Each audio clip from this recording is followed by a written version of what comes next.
আমি আল্লাহর রাসূলের হাদিস থেকে আপনাকে শোনাই। আমার বাবারা, আমার ভাইয়েরা, সবাই বলেন তো দেখি, মায়ের পেট থেকে বের হওয়ার পরে একটা সন্তান হাসে না কাঁদে? মায়ের পেট থেকে বের হয়ে সন্তান কাঁদে কেন? শুনেন তাহলে সেই হাদিস। এই হাদিসটি বুখারী শরীফে বর্ণিত হয়েছে।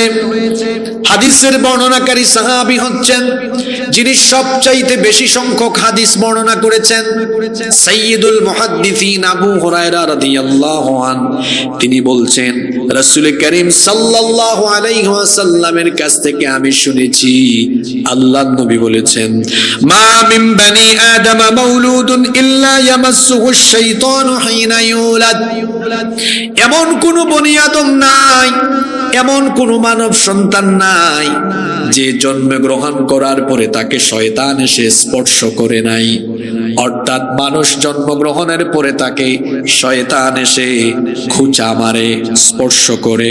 ফায়াস্তাগিল্লু সারিখাম মিম্মাসসিশ শাইতানি গায়রা মারইয়াম ওয়া ইবনিহা।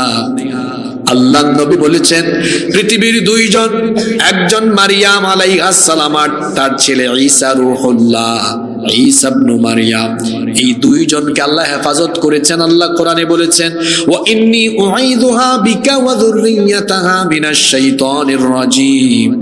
এই দুইজন ছাড়া আল্লাহর নবী বলেছেন, প্রত্যেকটি মানব সন্তান জন্মের পরে শয়তান এসে তাকে স্পর্শ করে খুঁচা মারে। শয়তানের খুঁচার সময় বাচ্চার কষ্ট হয়, সন্তানের কষ্ট হয়। শয়তানের দেওয়া খুঁচায় কষ্ট পেয়ে সন্তান তখন কান্না করে। আপনারা কি মনোযোগী আছেন না নাই? তাহলে আমাকে, আপনাকে, মানুষকে শয়তান এসে খোঁচাখুচি আরম্ভ করে কখন? বললেন না তো আপনারা, কখন? জন্ম হয় যখন। ছাড়বে কখন? তাহলে বোঝা গেল আমরা কেউ শয়তান থেকে মুক্ত। দেখেন না, একটা মোবাইল হাতে নিয়েছেন, ও ভালো, ওখানেও আসবে শয়তান। এমনকি মাহফিলে এখানেও আসবে শয়তান। এসে কি করবে? বলবে, ভাই যা গিয়া ঘুমা। আপনি কোরআন শুনেন, হেদায়েতের পথে আসেন, এটা মনে হয় শয়তান চায়। জোরে বলতে হবে, শয়তান চায়? শয়তান কোনোদিনও চায় না, সে ছাড়বে না আমাদেরকে। শয়তানকে মোকাবেলা করতেই হবে, এটা আমার আপনার দায়িত্ব।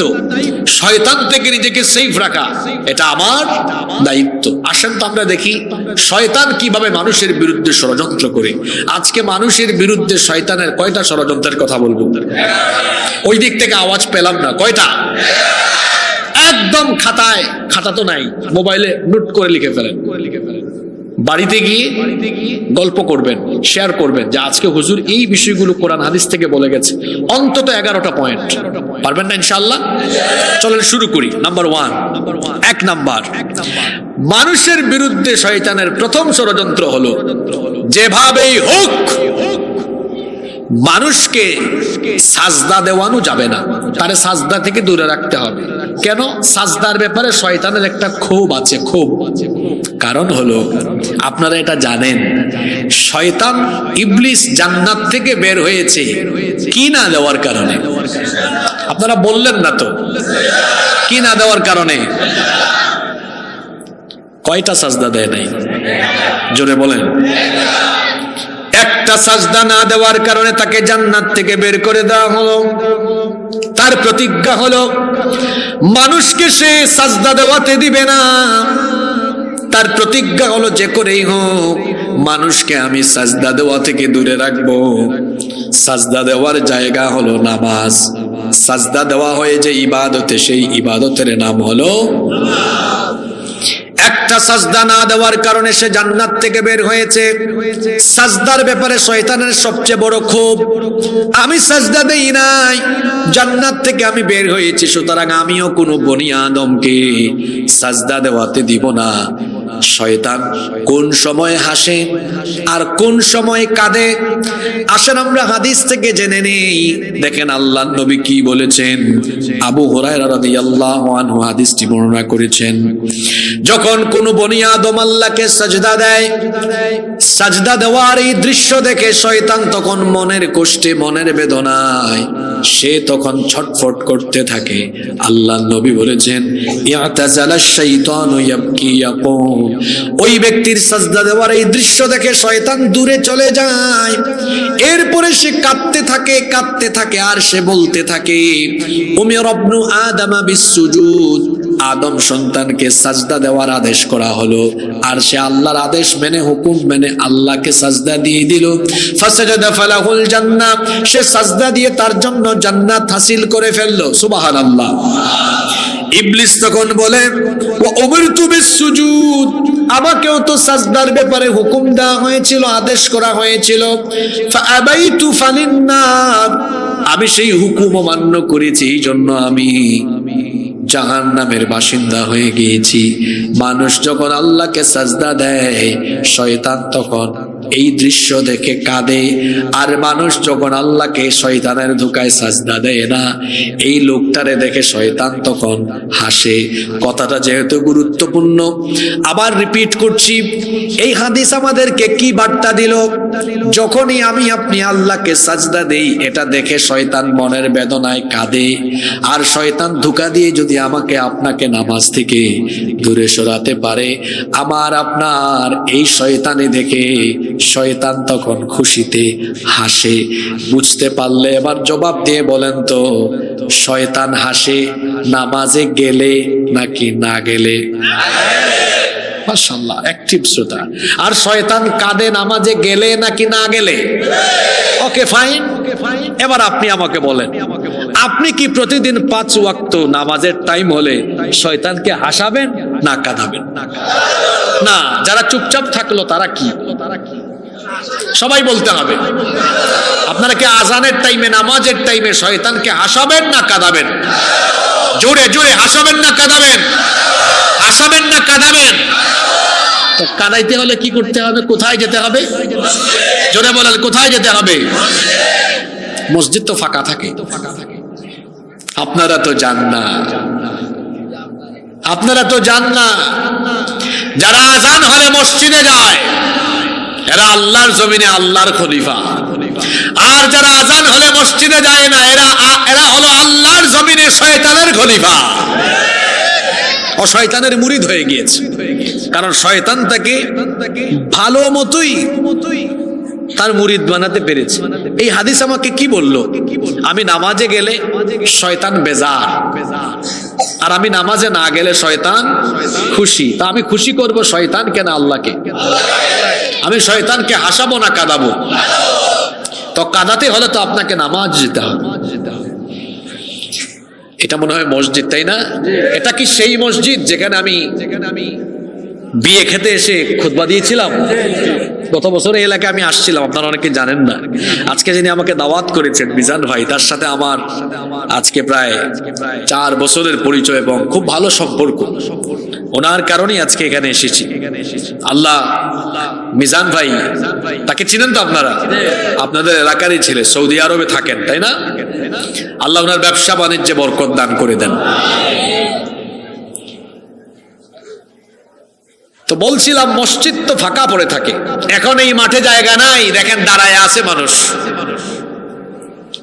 আর নামাজের টাইমে আমাদের মসজিদের কাতারগুলা পূরণ করতে বহু কষ্ট হয়, কাতার পূরণ হয় না।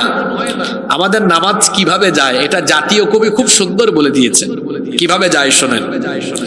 জাতীয় কবি বলেছেন, ঘুমাইয়া কাজা করেছ ফজর, তখনও জাগনি যখন জোহর, হেলায় খেলায় কেটেছে আসর, মাগরিবের ওই শুনি আজান, এখনো জামাতে হওরে শামিল, এখনো এর সাথে আছে স্থান, বাজিছে দামামা বাদ্রে আমামা, শির উঁচু করে মুসলমান, দাওয়াত এসেছে নয়া জামানার, ভাঙা কেল্লা উড়ে নিশান।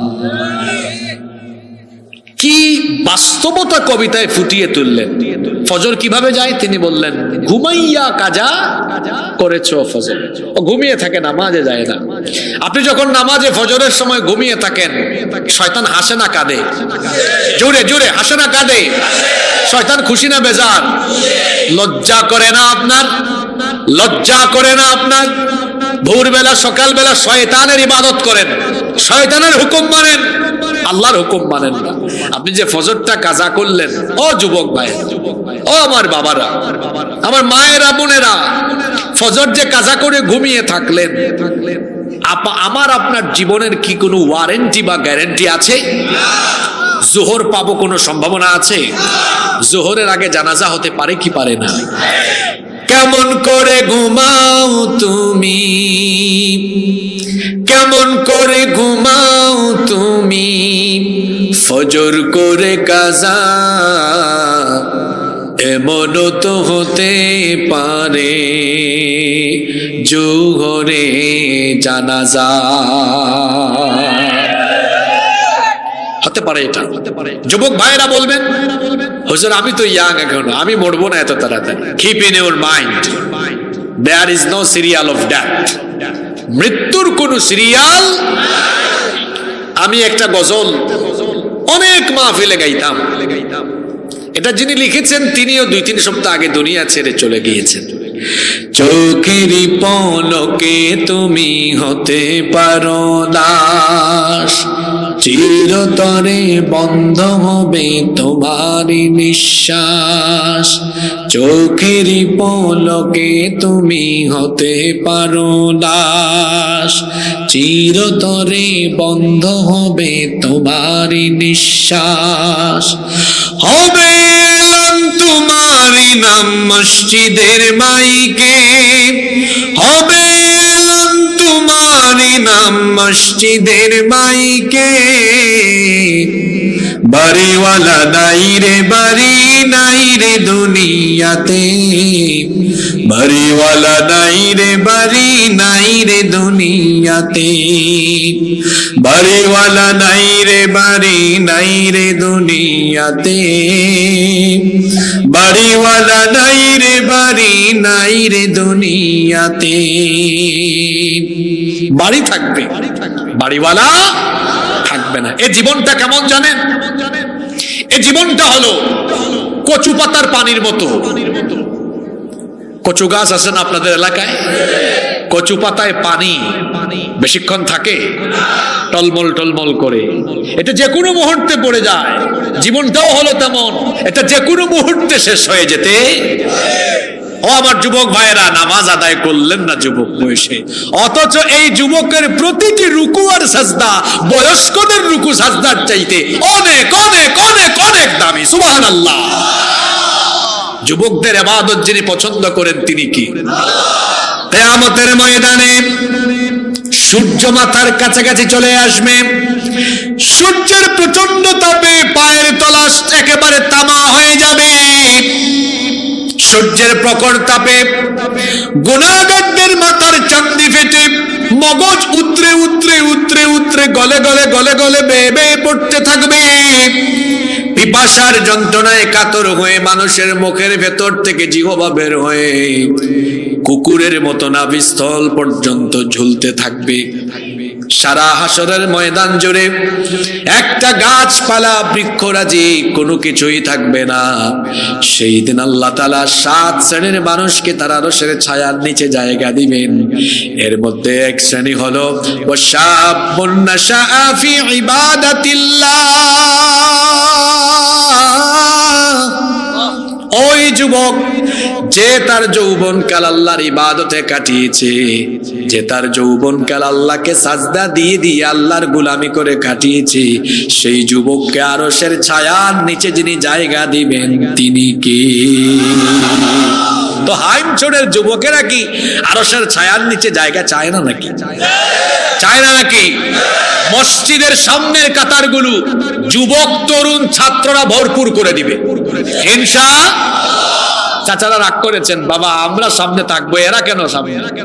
বাবারা, আপনারা যদি মরণের আগে দেখেন আপনাদের ছেলেরা নাতিরা সামনের কাতার দখল করে ফেলেছে, এটা হলো আপনার চোখের জন্য, এটা হলো আপনার চক্ষু শীতলকারী একটি দৃশ্য, যেটা দেখলে আপনার দুনয়ন আনন্দে ভরপুর হয়ে যাবে, কলিজাটা ঠান্ডা হয়ে যাবে। সুবহানাল্লাহ। তাহলে শয়তানের প্রথম ষড়যন্ত্র, 1 নম্বর ষড়যন্ত্র, আমাদেরকে নামাজ থেকে দূরে রাখতে চায়। জোরে বলেন তো, কি থেকে দূরে রাখতে চায়? আমার দুঃখ লাগে, আল্লাহর রাসূলের সময় মসজিদে নববীর উপরে কোনো সিমেন্ট বালু ইট পাথরের কোনো ছাদ ছিল না, টিনের চাল ছিল না, খেজুর পাতার ছাউনি ছিল, নিচে কোনো টাইলস বা দামি দামি কার্পেট ছিল না। আল্লাহর নবীর মসজিদ ছিল কাঁচা, কিন্তু মুসল্লি ছিল পাকা। আর আমাদের মসজিদ হয়েছে পাকা, কিন্তু মুসল্লির অভাবে মসজিদ পড়ে থাকে ফাঁকা। ওয়াজ শোনা, ওয়াজ করা, ওয়াজ শোনা নফল, আর নামাজ আদায় করা হলো। জোরে বলেন। আল্লাহর নবী বলেছেন, বাইনাল আবদি ওয়া বাইনাল কুফরি তারকুস সালাত। আল্লাহর বান্দা আর কাফিরের মধ্যে পার্থক্য হলো নামাজ ছেড়ে দেওয়া। একজন ইমানদার কোনোদিনও নামাজ ছাড়তে পারে। আমার প্রিয় চাঁদপুরের মানুষ সবাই বলেন তো দেখি, একদিন আমরা হাসরের ময়দানে আল্লাহর সামনে দাঁড়াবো, এ ব্যাপারে কি আমাদের হৃদয়ের ভেতরে কোনো সন্দেহ আছে নাকি? কোনো সন্দেহ নাই। সেদিন আমাদের মালিক আমাদের হিসাব করবেন, আমাদের বিচার করবেন। আর সেই দিন আমাদের রব আমাদের বিচার আরম্ভ করবেন। প্রথমে আমাদেরকে যে আমল সম্পর্কে প্রশ্ন করবেন, সেই আমলের নাম হলো, এটা বুখারী শরীফের হাদিস। আল্লাহর নবী বলেছেন, ইন্না আউওয়ালা মা ইউহাসাবু বিহিল আবদু ইয়াউমাল কিয়ামাতি মিন আমালিহি সালাতি। নিশ্চয়ই কিয়ামতের ময়দানে আল্লাহ তাআলা প্রথম যে আমল সম্পর্কে তোমাদেরকে প্রশ্ন করবেন, সেটা হলো, আমার বান্দা দুনিয়াতে নামাজ তুমি ঠিক মতো আদায় করেছো কিনা। প্রথম প্রশ্ন। কি বলবেন আপনি বলেন তো? যদি এই নামাজ আপনি ঠিক করতে না পারেন, নামাজ নামাজ নামাজ ছাড়া জান্নাতের গন্ধ পাওয়া যাবে না। যে ঈমান আপনাকে মসজিদে আনতে পারে না, এ দুর্বল ঈমান আপনাকে জান্নাতের ধারে কাছেও নিতে পারবে না। আমার দিকে তাকান তো, এখানে 6-7 জন মানুষ, এদের গলা কাটা। কি কাটা? গলা কাটা, মাথা নাই। ফিঙ্গারপ্রিন্ট আর ডিএনএ টেস্ট করা ছাড়া পা থেকে এই বুক পর্যন্ত দেহের এই অংশ দিয়ে কি একজন মানুষকে সাথে সাথে চেনা যাবে? পরিচয় পাওয়া যাবে? তাহলে মানুষকে সহজেই চেনা যায় যে জিনিসটা দেখলে, সেটা হলো তার এই মাথা, তার মুখ, চেহারা, ঠিক না? নামাজ কি? নামাজ হলো ইসলামের একটা বডি বা ইমারত যা আছে। আস-সালাতু হিয়া রাসুল ইবাদাত। নামাজ হচ্ছে ইসলামের সকল ইবাদতের মগজ, ইবাদতের মাথা। মাথা ছাড়া যেমন আপনার দেহের অন্যান্য অংশ দিয়ে একজন ব্যক্তিকে আপনি সঠিকভাবে তার পরিচয় নির্ণয় করতে পারবেন না, ঠিক তেমনি ইসলামের ইবাদতের মগজ নামাজ বাদ দিয়ে কখনোই পরিপূর্ণ মুসলমান হওয়া যাবে না। মুসলমান হওয়ার পর ডিউটি হলো নামাজ। মান আকামাস সালাতা ফাকাদ আকামাদ-দ্বীন। যে নামাজ কায়েম করলো, সে যেন দ্বীন কায়েম করলো। সুবহানাল্লাহ। তাহলে শয়তানের ষড়যন্ত্র 1 নাম্বার, আমাদেরকে কি থেকে বিরত রাখা? আপনাদের উত্তরটা তো ইলিশ মাছের মতো হলো না। কি থেকে দূরে রাখা? ইলিশের মতো জবাব দিবেন। তাজা তাজা ইলিশ খাইছেন না আপনারা? ফরমালিন মুক্ত, ভেজাল মুক্ত। শয়তানের 1 নাম্বার ষড়যন্ত্র আমাদেরকে কি থেকে বিরত রাখা। এখন আপনারা বলেন, আপনারা আমাকে বলেন, নাও টেক ইউর ডিসিশন, সিদ্ধান্ত আপনি এখানে নিন। আপনারা কি শয়তানের এই 1 নাম্বার ফাঁদে পড়বেন? আপনারা কি শয়তানের 1 নাম্বার ফাঁদে পড়ে আপনারা কি শয়তানকে হাসাবেন? এখানে আজকে সিদ্ধান্ত নিয়ে গেলাম এই মাঠে বসে, যতদিন মালাকুল মউত আমার জান কবজ করে না, এই শয়তান আমাকে কোনোদিন নামাজ থেকে সরাইতে পারবে না। কারা কারা রাজি আছেন হাত তুলে? আল্লাহ কবুল করেন। আচ্ছা, হাত যে তুললেন, আবেগে তুলছেন না বুঝে শুনে তুলছেন? তাহলে হাত তোলা অবস্থায় বলেন তো, না গেলে শয়তান হাসে না কাঁদে? জোরে বলেন। তাহলে আমরা শয়তানকে জোরে, আল্লাহ তৌফিক দান করেন আমাদেরকে। হাত নামান। কষ্ট হচ্ছে আপনাদের? আজকে নসিব আপনাদের অনেক ভালো, গত কয়েকদিন ধরে খুব ঠান্ডা পড়েছে, আর আজকে একটা সুন্দর পরিবেশ তৈরি হয়েছে, আলহামদুলিল্লাহ। আপনারা থাকবেন তো কয়েক মিনিট? তাহলে শয়তানের কয় নাম্বার ষড়যন্ত্রের কথা বললাম? 2। এখন আপনারা যে বললেন সবাই নামাজে আজকে থেকে আসবেন, শয়তান কিন্তু হাল ছাড়ে নাই। তার 2 নাম্বার ষড়যন্ত্র হলো, আপনি নামাজ আদায় করলেও সে আপনার নামাজের ভিতরে এসে ডিস্টার্ব দিবে। বলবেন হুজুর কি করে ডিস্টার্ব দিবে? নামাজে দাঁড়ালে আদায় করলেই নামাজ কবুল হয় না। এখানে আলেমরা বসে আছেন, জিজ্ঞেস করেন, ফেয়ারলেস সালাত হ্যাজ নো ভ্যালু। খুশুবিহীন নামাজের কোনো মূল্য আল্লাহর কাছে। যে নামাজে খুশু নাই, বিনয় নাই, আল্লাহর ভয় নাই, ওই নামাজ আল্লাহর দরবারে কবুল হয় না। দেখবেন কিছু মুসল্লি আছে নামাজে দাঁড়ায়া দেখা যায় ফ্যান গুনে। আমার সফর সাথীরা এখানে আছে, এরা জানে গত 3 দিন আগে উত্তরবঙ্গ এক মসজিদে আমরা ঢুকেছি।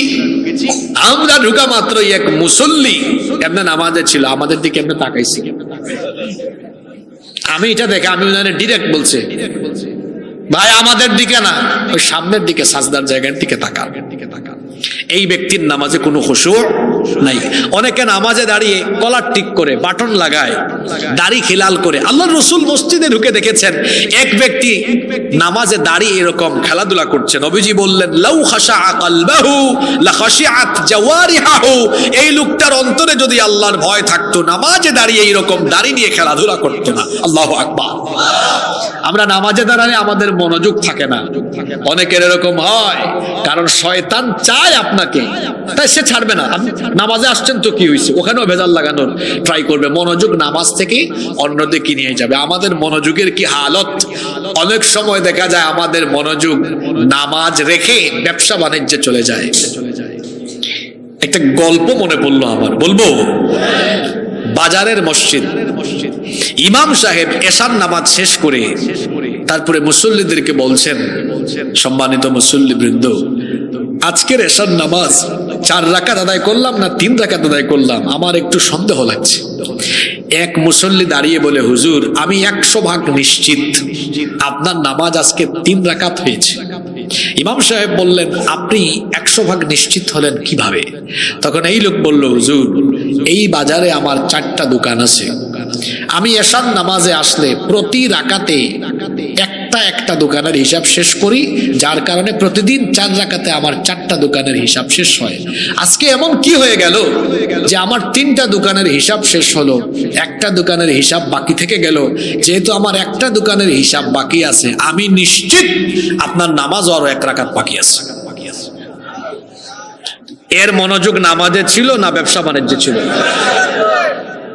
আপনারা হাসতেছেন, এটা হাসানোর জন্য, মজা দেওয়ার জন্য বলে নাই। এরকম হয়, এরকম হয় যে একটা হাদিস বলি। আপনি আমি তো সাধারণ মানুষ। এক সাহাবী গিয়েছেন নবীর কাছে। কে গিয়েছেন? হু ইজ সাহাবী? সাহাবী বলতে আপনারা কি বুঝেন? সাহাবী কি? যিনি নবীজিকে ঈমানের সাথে দেখেছেন এবং ঈমান এনে ঈমানের উপরে ইন্তেকাল করেছেন। সুবহানাল্লাহ। তাকে বলা হয় কি? এরকম একজন সাহাবী। উনার নাম কি?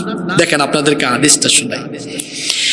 এই সাহাবীর নাম হলো, আচ্ছা আগে বলি হাদিসটা মুসলিম শরীফে এসেছে। আর সাহাবীর নাম হলো উসমান বিন আবিল আস। উসমান বিন আবিল আস রাদিয়াল্লাহু আনহু। তিনি নবীজির কাছে গেলেন, গিয়ে বললেন, ইয়া রাসূলুল্লাহ, আমরা সবাই বলি সাল্লাল্লাহু আলাইহি ওয়াসাল্লাম, ইন্নাশ শাইতানা ক্বাদ হালা বাইনি ওয়া বাইনা সালাতি ওয়া কিরাআতি ইয়ালবিসুহা আলাই। নিশ্চয় শয়তান আমার আর আমার নামাজের কেরাতের মাঝখানে এসে বিঘ্নতা ঘটায়। সে আমার নামাজের ভেতরে ঢুকে আমার মনোযোগে বিঘ্নতা ঘটিয়ে দেয়। আল্লাহর নবী বললেন, যাকা শয়তান ইউকালু লাহু খিনজাব। এটা শয়তান, এটাকে বলা হয় খিনজাব। সে তোমার নামাজের মনোযোগ নষ্ট করে। ফাইদা আহসাসতাহু ফাতাআওয়ায বিল্লাহি মিনহু ওয়াতফিল আলা ইয়াসারিকা সালাতা। যদি নামাজে কখনো শয়তানের উপস্থিতি বা ওয়াসওয়াসা তুমি উপলব্ধি করো, তাহলে তুমি তোমার বাম দিকে আলতো করে ছোট্ট করে 3 বার থুতু নিক্ষেপ করো। বর্ণনাকারী এই সাহাবী বলছেন, আল্লাহর রাসূল যখন আমাকে এই আমল শিখিয়ে দিলেন, এই আমল করার পরে আমি দেখলাম আমার নামাজের ভিতরে শয়তান আর কোনোদিন ডিস্টার্ব দিতে পারে না। সুবহানাল্লাহ পড়েন। তাহলে বোঝা গেল সাহাবীকেও এসে নামাজের ডিস্টার্ব ঘটানোর চেষ্টা করেছে শয়তান, আর আমি আপনি তো সাধারণ মানুষ, আসতে পারে কি পারে না? তাহলে শয়তান থেমে নেই। এসে শুনে আমার দিকে তাকান যুবক ভাইরা, তাকান, এগুলো গুরুত্বপূর্ণ কথা। আপনি নামাজে আসলেও শয়তান আপনারা ছাড়ে না, চেষ্টা করে দেখি তার নামাজটা নষ্ট করাতে পারে কিনা। দাঁড়াইছেন তো কি হয়েছেন? আচ্ছা শোনেন, পরীক্ষা দিলেই কি সবাই পাস করে? জোরে বলতে হবে, পরীক্ষায় গেলেই হলে প্রবেশ করলে কি সবাই পাস করে? যে লিখে সে পাস করে, যে আজে বাজে লিখে, যে সলিড লিখে সে পাস, যে সলিড লিখে না সে ফেল। নামাজে দাঁড়াইলেই সবার নামাজ কবুল হয় না। যার নামাজের কোয়ালিটি আছে তার নামাজ কবুল হয়, আর যার নামাজের কোয়ালিটি নাই মানে মনোযোগ নাই, যার নামাজে খুশুও নাই, তার নামাজের কোনো দাম। শয়তান ছাড়ে না আপনাকে, কই দেখি নামাজের ভিতরেও ডিস্টার্ব ঘটাতে পারি কি পারি না। অনেককে কিন্তু শয়তান ধরে ফেলে। কিভাবে ধরে? দুই বন্ধু মসজিদ থেকে বের হয়ে একটা আরেকটারে জিজ্ঞেস করছে, দোস্ত দেখছত কারবার? কি হয়েছে? কয় এই মসজিদে 103টা ফ্যান আছে।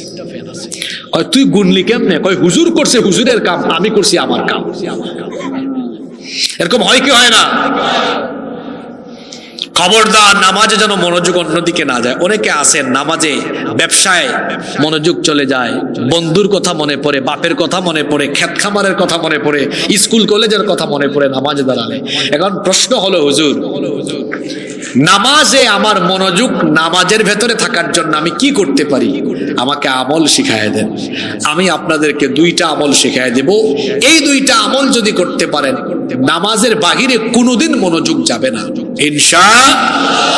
মনে রাখার চেষ্টা করেন। নাম্বার 1, 1 নাম্বার, ইদা কুমতা ফি সালাতিকা ফাসাল্লি সালাতাম মুওয়াদ্দা। When you stand for the salat, keep in your mind it's your final salat. যখন নামাজে দাঁড়াবেন তখন হৃদয়ে এই অনুভূতি নিয়ে আসবেন, এটা হলো আমার জীবনের শেষ নামাজ।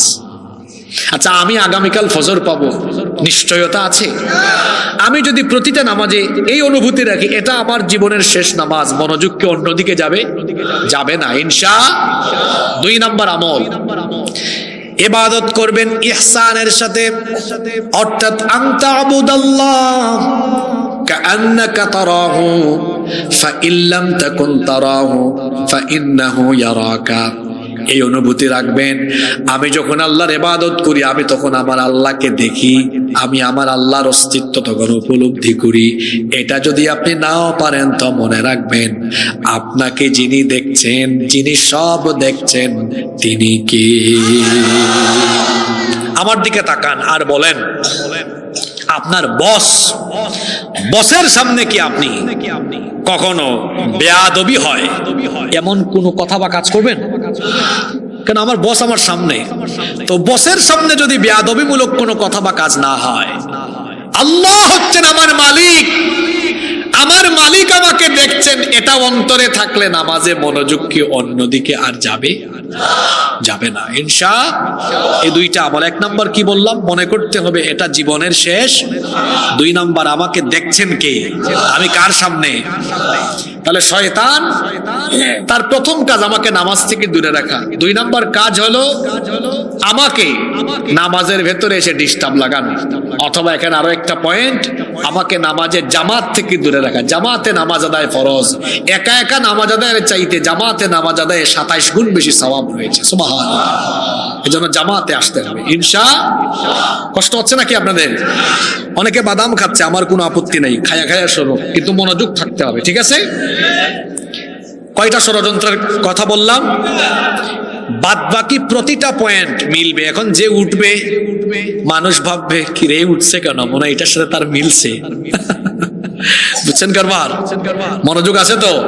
3, মানুষের ব্যাপারে, মানুষের বিরুদ্ধে শয়তানের 3 নম্বর ষড়যন্ত্র হলো, শয়তান সব সময় মানুষের ভিতরে ফিতনা লাগাতে চায়। জোরে বলেন তো, কি লাগাতে চায়? একটা সমাজকে ফিতনা দিয়ে ভরপুর করে দেওয়া, এটা হলো শয়তানের একটা অন্যতম গুরুত্বপূর্ণ কাজ। আজ আমার সমাজে ফিতনা কম হোক বেশি হোক, সবাই বলেন তো ফিতনা আছে না নাই? একজনের সাথে আরেকজন বন্ধুত্বপূর্ণ সম্পর্ক রেখে ভালোবাসা আর হৃদ্যতা নিয়ে চলাফেরা করুক, শয়তান কোনোদিনও চায় না। আমার দিকে তাকান, মনে করেন আমরা দুইজনের সম্পর্ক ভালো, শয়তান চেষ্টা করবে এই দুইজনের মধ্যে কোন রকমে যদি একটা ঝগড়া লাগায়া দেওয়া যায়। এজন্য দেখা যায় উনারে গিয়ে বলে আপনি উনার বিরুদ্ধে চুগলখুরি করেন, উনার নামে মিথ্যা কথা রটিয়ে দেন, উনার নামে মিথ্যা অপবাদ দেন, উনার ব্যাপারে একটু চুগলখুরি করে বেড়ান। চুগলখুরি, গীবত, মিথ্যা সাক্ষ্য, মিথ্যা অপবাদ, এগুলো সারা বাংলাদেশে থাকলেও এগুলো আমাদের আইন চরে নাই। জি, তাইলে এই যে মিথ্যা বলা, মিথ্যা সাক্ষ্য দেওয়া, মিথ্যা অপবাদ দেওয়া, কোনো ব্যক্তির সম্মানহানি করা কিংবা গীবত বা চুগলখুরির মাধ্যমে সমাজকে ফিতনায় ভরপুর করে দেয় যারা, এই জমিনে শয়তানের খলিফা, শয়তানের মুরিদ হলো তারা। যারা চুগলখুরি করছে, যারা মিথ্যা সাক্ষী দিচ্ছে, মিথ্যা অপবাদ দিচ্ছে, যারা মানুষের মধ্যে ফিতনা লাগাচ্ছে, এরা কার মুরিদ? জোরে বলেন, কার মুরিদ? এরা কার খপ্পরে পড়েছে? আমরাও কি খপ্পরে পড়বো নাকি? জোরে বলতে হবে, এই খপ্পরে পড়বো? এবার প্রশ্ন আসতে পারে, হুজুর ফিতনা তো অনেক রকমের ফিতনা আছে, কিন্তু কোন ফিতনা লাগালে শয়তান সবচেয়ে খুশি হয়? শুনতেছেন আপনারা? কোন ফিতনায় শয়তান বেশি খুশি? তো শুনেন, হাদিস শরীফ থেকে আপনাদেরকে শোনাই। আল্লাহর নবী কি বলেছেন শুনেন, এটা মুসলিম শরীফে হাদিস এসেছে। হাদিসের বর্ণনাকারী সাহাবী হচ্ছেন জাবির বিন আব্দুল্লাহ রাদিয়াল্লাহু আনহুমা। তিনি বলছেন, রাসূল কারীম, আমরা মহব্বতে বলি সাল্লাল্লাহু আলাইহি ওয়াসাল্লাম বলেছেন, ইন্না ইবলিস ইয়াদাউ আরশাহু আলাল মা সুম্মা ইয়াবাসু সারায়াহু। নিশ্চয়ই ইবলিস পানির উপরে তার সিংহাসন সেটআপ করেছে, আর ইবলিস তার বাহিনী পাঠায়। বলবেন হুজুর ইবলিসের বাহিনী কোথায়, আমরা দেখি না কেন? আমার দিকে তাকান, ইবলিস হাইম চরেও আছে, এটা আপনাদেরকে দেখায় দেই। হাইম চরে ইবলিস শয়তান আছে না নাই? বলবেন হুজুর একটু দেখায় দেন, চলেন একটু দেখায় দেই। নাম বলবো না এখন, আপনারা নিজেরাই চিনে ফেলবেন। শয়তান শুধু জিনের ভেতরে নয়, মানুষের ভেতরেও শয়তান আছে। আল্লাহ কোরআনে বলেছেন, আল্লাযী ইউওয়াসউইসু ফি সুদুরিন নাসি মিনাল জিন্নাতি ওয়ান নাস। এই সূরা আপনাদের মুখস্থ আছে না? আল্লাযী ইউওয়াসউইসু ফি সুদুরিন নাস, মানুষের অন্তরে ওয়াসওয়াসা দানকারী শয়তান দুই জাতি থেকে, মিনাল জিন্নাতি ওয়ান নাস, জিন থেকে। আর কোন জাতি থেকে? তাহলে শয়তান মানুষের ভেতরেও আছে, অর্থাৎ ইবলিস মানুষের মধ্য থেকে কাউকে কাউকে সিলেক্ট করে ধোঁকা দিয়ে তার খেলাফত দিয়েছে। তার কি দিয়েছে? খেলাফত দিয়ে তাকেও শয়তান বানিয়ে রেখেছে। আপনি তারে চিনবেন কেমনে? সে চেহারা সুরতে মানুষের মতো হলেও সে যা কাজ করে বেড়ায় সব শয়তানি কাজ। এজন্য আমরা তাকে বলি সে মানুষ হলেও সে হলো মানুষরূপী আস্ত একটা শয়তান। এইরকম শয়তান আমাদের এলাকায় নাই তো? চেহারা সুরতে মানুষ, কিন্তু কাজ কারবার কার? তাহলে মানুষ হয়েও যারা শয়তানের কাজ আয়োজন করে আঞ্জাম দেয়, মানুষ হয়েও যারা শয়তানের কাজগুলো সুন্দরভাবে ফিনিশ করে, এই ব্যক্তিগুলো চেহারায় মানুষ হলেও এরা হলো মানুষরূপী আস্ত একটা শয়তান। মিনাল জিন্নাতি। এবার হাদিসে চলে যাই। আল্লাহর রাসূল বলেছেন, শয়তান তার বাহিনী পাঠায়। কি পাঠায়? এই বাহিনী শয়তানি কাজ করে। এরপরে শয়তান সবাইকে নিয়ে একটা বৈঠক করে। শুনতেছেন তো আপনারা? এই বৈঠকের খবরটা শুনেন। বৈঠকে যখন সবাই আসে, ফাআদনাহুম মিনহুম মানজিলাতান আযামুহুম ফিতনাতান ইয়াজিউ আহাদুহুম ফায়াকুল। আল্লাহ নবী বলেছেন, যখন সকল প্রতিনিধি ইবলিসের সামনে হাজির হয়, যার ফিতনা লাগানো যত বেশি সুন্দর, যে ফিতনা লাগায় যত বেশি, সে হলো ইবলিসের প্রিয় তত বেশি। ইবলিস জিজ্ঞেস করে, এই তুমি কি করছো? জবাব দেয়, ফাআলতু কাযা ওয়া কাযা, ফাআলতু কাযা ওয়া কাযা, আমি এটা করেছি ওইটা করেছি। আমি আব্দুল করিমকে বেনামাজি বানাইছি, আরেকজন বলে আমি আব্দুল সাত্তারকে মদ খাওয়াইছি, আরেকজন বলে আমি অমুককে দিয়ে জিনা করিয়েছি, আরেকজন বলে আমি অমুককে দিয়ে চুরি করিয়েছি। ইবলিস শোনার পরে বলে, মা সানাআতা শাইআ, তুমি শয়তানি কাজ করেছো কিন্তু উল্লেখযোগ্য তেমন কিছু করো না। হঠাৎ করে একজন বলে, উস্তাদ আমি এমন এক কাম করছি, আপনি খুশি হবেন শুনলে। কি? সে তখন বলে, মা তারাকতুহু হাত্তা ফাররাকতু বাইনাহু ওয়া বাইনা ইমরাআতিহি, আমি এক লোককে ধরেছিলাম, ধরার পরে তাকে ছেড়ে দেই নাই ততক্ষণ, তার আর তার বউয়ের মধ্যে ভেজাল লাগাই নাই যতক্ষণ, উভয়কে আমি ছাড়ি নাই ততক্ষণ। এই কথা শুনে ইবলিস বলে, নি'মা আন্ত, ইয়েস, তুমি আমার যোগ্য উত্তরসূরি, কতই না চমৎকার কাজ করেছো, তুমি ওখানে কেন, আসো আমি তোমার সাথে কুলাকুলি করি। ফায়ুদনি, তখন শয়তান ওর সাথে কুলাকুলি করে। ইন্না লিল্লাহি ওয়া ইন্না ইলাইহি। এই হাদিস কি বার্তা দিল? হাজবেন্ড ওয়াইফ, স্বামী স্ত্রীর মধ্যে ভেজাল লাগলে সবচেয়ে বেশি খুশি হয় কে? শয়তান। যারা বলেন সবচেয়ে বেশি খুশি হয় কে? আর সমাজে স্বামী স্ত্রীর ঝগড়া দেখে যারা খুশি হয়, এরাও কিন্তু কম বড় শয়তান না, এটার নাম দিয়েছি আমি মানুষরূপী শয়তান। তো বিবাহিত ভাইরা বলেন, আমার বউর সাথে আমি ঝামেলা করলে খুশি হয় কে? তো বউর সাথে কি ঝামেলা করবেন নাকি? পৃথিবীতে যত নবী রাসূল এসেছেন, কোন নবী রাসূল কি বউয়ের সাথে ভেজাল করেছেন নাকি? বউ ভেজাল করার জিনিস না। বউ ভেজাল করা কিংবা বউ ঝগড়াঝাটি করার জিনিস না। বউ হলো আদর আর ভালোবাসার জিনিস। আপনি আপনার বিবিকে ভালোবাসবেন, মহব্বত করবেন। আল্লাহ কোরআনে বলেছেন, ওয়াশিরুহুন্না বিল মারুফ, তোমার স্ত্রীর সাথে তুমি সুন্দর আচরণ করো। আপনার বউকে যখন ডাকবেন, বউয়ের তো একটা নাম আছে, আসমা, ফাতেমা, জয়নাব, বিভিন্ন বিভিন্ন নাম আছে। কিন্তু বউয়ের নাম দিনে যদি ডাকেন, যে নাম আছে ওই নাম ধরে যদি ডাকেন 5 বার, তো আপনি রোমান্টিক নাম ডাকবেন আরো কমপক্ষে 20 বার। বলবেন, হুজুর এটা কেমন কথা বললেন? এটা আপনি নবীর কাছ থেকে শিখবেন। আমার নবী তার স্ত্রীদেরকে কত সুন্দর নামে ডাকতেন। আম্মা জানা আয়েশা রাদিয়াল্লাহু আনহার নাম হলো আয়েশা। নবীজি আদর করে মাঝে মাঝে ডাকতেন আয়েশ, আবার কখনো কখনো আদর করে ডাকতেন হুমাইরা। কি ডাকতেন? কিন্তু ওনার নাম কি? মূল নাম আয়েশা। আর একটু রোমান্টিক মুডে ডাকতেন কি? হুমায়রা। কিরে আনমেরিড ছেলেরা, মিসকিন ছেলেরা, তোমরা শুনতেছো তো এগুলা? তোমরা আগে ভাগে শুনে রাখো না। মিসকিন বলেছি, ব্যাচেলর তো অসহায়, এই জন্য আল্লাহ তাদেরকে নেককার স্ত্রী দান করেন। মিসকিনরাও শোনো, আল্লাহর রাসূলের স্ত্রীর নাম কি? আয়েশা। কিন্তু ডেকেছেন আদর করে। এখন বলেন তো আপনারা, নবীজির ভাষা কি বাংলা না আরবি? যদি নবীজির ভাষা বাংলা হইতো তাহলে নবীজি ডাকটা কেমনে দিতেন বলবো? বলতেন, কই গো আমার লাল সুন্দরী, লাল টুকটুকি বউটা। সুবহানাল্লাহ পড়েন। কারণ আরবিতে হুমায়রা শব্দের অর্থ কি? লাল সুন্দরী। সুবহানাল্লাহ। কতটা রোমান্টিক মুডে নবীজি তার স্ত্রীকে সম্বোধন করেছেন আর শিখিয়েছেন আমাদেরকে, বউকে এভাবে ডাকো। আমার দেশে কিছু মানুষ আছে, তার বউয়ের নাম যদি হয় আসমা, কইরা আইসমা না, এটা একটু এভাবে ডাকবে। আর পাশের বাড়ি আরেকটার নাম আছে, নাম দেন না আপনারা একটা, আমি নাম দিলে তো আবার মিলে যেতে পারে। মনে করেন যে নামই আছে, ওইটা সুন্দর করে খুব মুড নিয়ে ডাকবে। কি বলেন, এরকম আছে না নাই? আপনার বউকে যতটা রোমান্টিক মোডে রাখা যায়, বাংলায় আপনি যেভাবে বলতে পারেন, কই গো আমার প্রিয়তমা, হ্যাঁ আমার সুহাসিনী, সুকেশিনী, সুভাষিনী, সুস্নিগ্ধা, অনন্যা, যত বেশি ডাকবেন। অনেকে হাসতেছে, এরা ব্যাককল না বুঝে হাসে।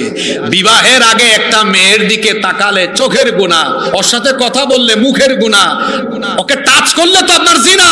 আর বিবাহের পরে আপনার স্ত্রীর সাথে কথা বলবেন, হাত রাখবেন, তাকে ধরবেন, তার হাতে হাত রাখবেন, আর আমলনামায় সওয়াব দিতে থাকবেন। সুবহানাল্লাহ, এটা নেয়ামতের জিনিস। আর আপনি কি করছেন ওখানে? খবরদার, বউ পিটানো এটা হলো ডাকাতদের কাজ, অসভ্যদের কাজ। বিবিকে আদর করবেন। মেয়েরা কেমন, নারীরা কেমন জানেন? সুন্দর একটা উদাহরণ দিই। নারীরা হলো প্রজাপতির মতো। প্রজাপতি চিনেন তো আপনারা? প্রজাপতি, এটাকে আপনি মনে করেন এখানে একটা প্রজাপতি বসেছে, আস্তে করে ধরলে উড়াল মারে, আর জুড়ে ধরলে, এটাকে জুড়ে ধরলে মরে যায়, চেপে ধরলে মরে যায়, আস্তে ধরলে উড়ে যায়। এটাকে খুব আদর করে ধরতে হয়। বুঝতে পেরেছেন? নারীদের সাথে মেজাজ দেখাবেন না। বেশি মেজাজ দেখাইলে খবর আছে, চেহারা একদম শেষ হয়ে যাবে, তরকারি মজা হবে না। বেশি মেজাজ দেখাবেন না, আবার একদম নীরব থাকবেন না।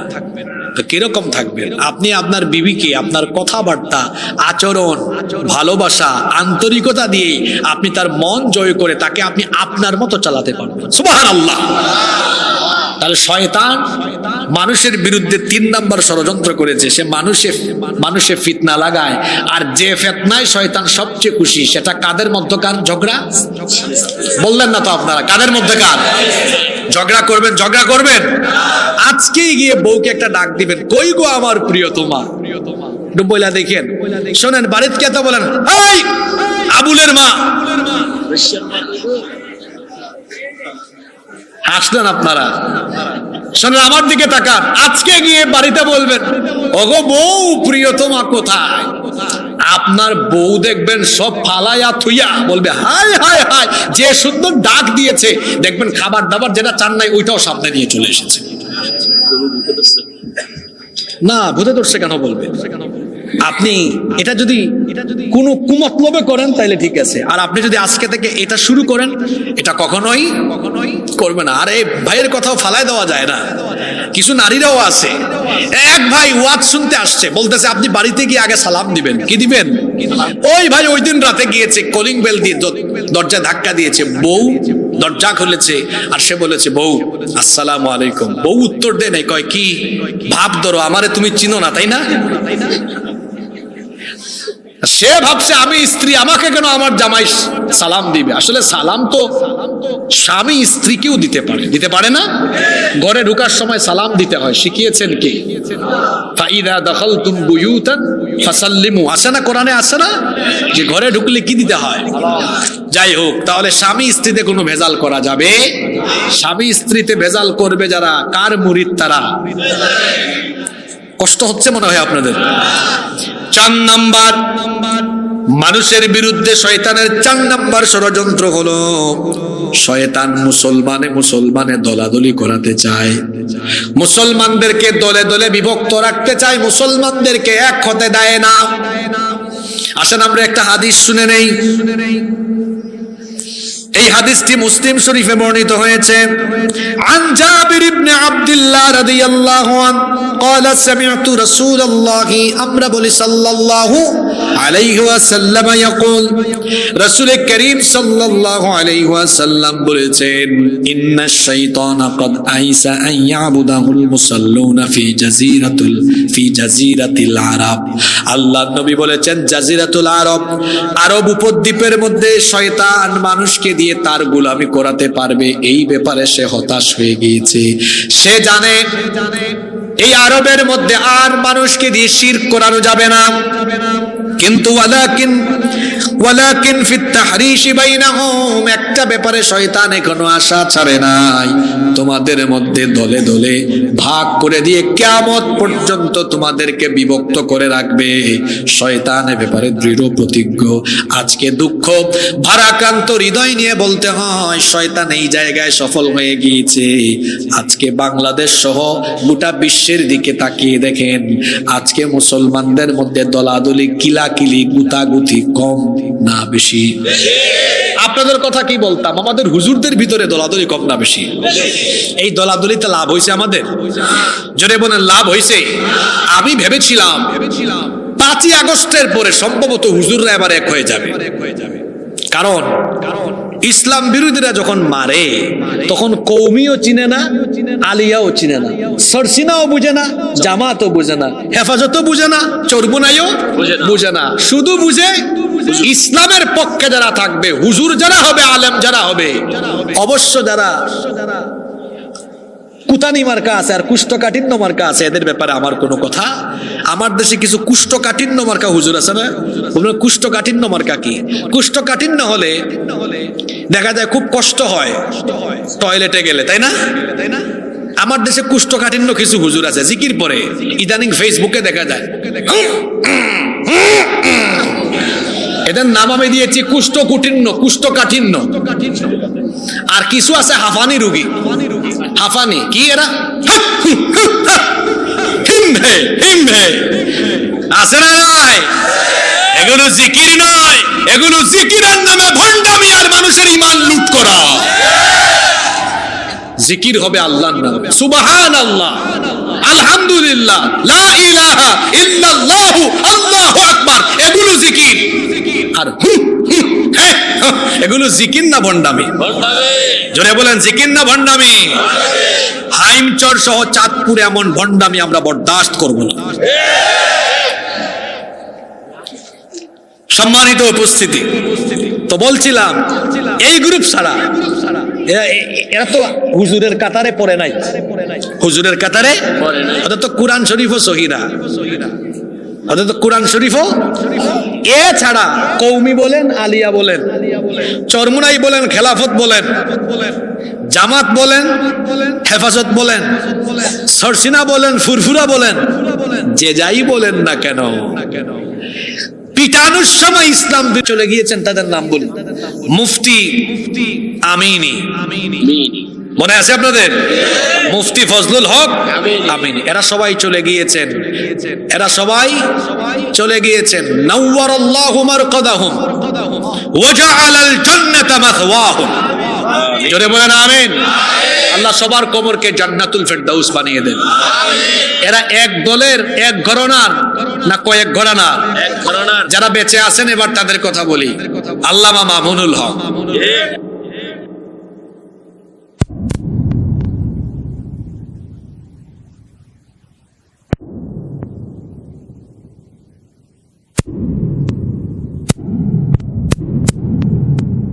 বলেছি। মুফতি জসিমউদ্দিন বলেন তো, এরা কি এক ঘরানার না সব ঘরানার?